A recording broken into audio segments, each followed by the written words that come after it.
రెండో వీడియో. ఇకపోతే ఇరాక్ అధ్యక్షుడు సద్దాం హుస్సేన్ విషయంలో ఏం జరిగింది అన్నటువంటి విషయాన్ని చెప్పడం వల్ల అంటే ముస్లిం దేశం కదా ఇరాక్ దేశం మీద దాడిని మీరు సమర్థిస్తున్నారా అని ఒకవేళ నన్ను మీరు ప్రశ్నిస్తే నేను కాదు, ఎవరు సమర్థించారు? భారతదేశ ప్రధానమంత్రి శ్రీ నరేంద్ర మోడీ గారు కూడా వ్యతిరేకించారు. ప్రతిపక్ష నాయకుడు శ్రీ రాహుల్ గాంధీ గారు కూడా వ్యతిరేకించారు. ఎవరు వ్యతిరేకించారు? భారతదేశం యొక్క నినాదం ఏంటంటే లౌకిక విధానం. ఈ విధానంలోనే మరి భారతదేశపు విధానంలోనే అమెరికా కూడా అలాగే వెళ్తుంటుంది.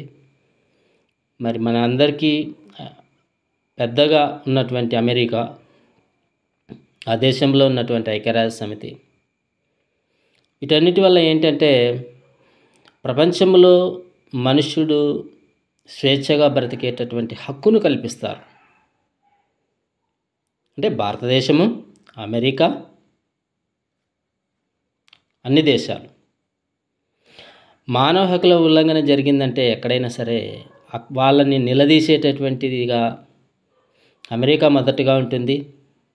ఆ తర్వాత భారతదేశం కూడా ఉంటుంది. హిందూ దేశమైనా ముస్లిం దేశాలలో అలాంటి మరి మానవ హక్కుల ఉల్లంఘనలు జరిగితే ఖచ్చితంగా నిర్ణయాలు తీసుకునేటటువంటి రీతిగా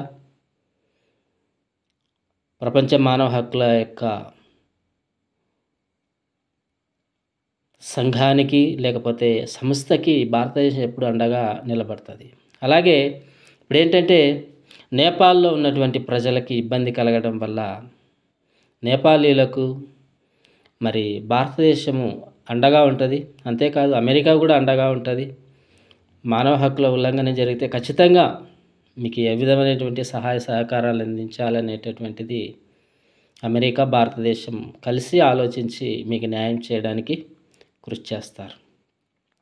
అయితే ఈ యొక్క అల్లర్లు కేవలం సోషల్ మీడియా పైనే అయితే దానికి సరైనటువంటి న్యాయం చేసేటటువంటి శక్తి సామర్థ్యాలు ప్రపంచంలో అమెరికాకు ఉన్నాయి, భారతదేశానికి కూడా ఉన్నాయి.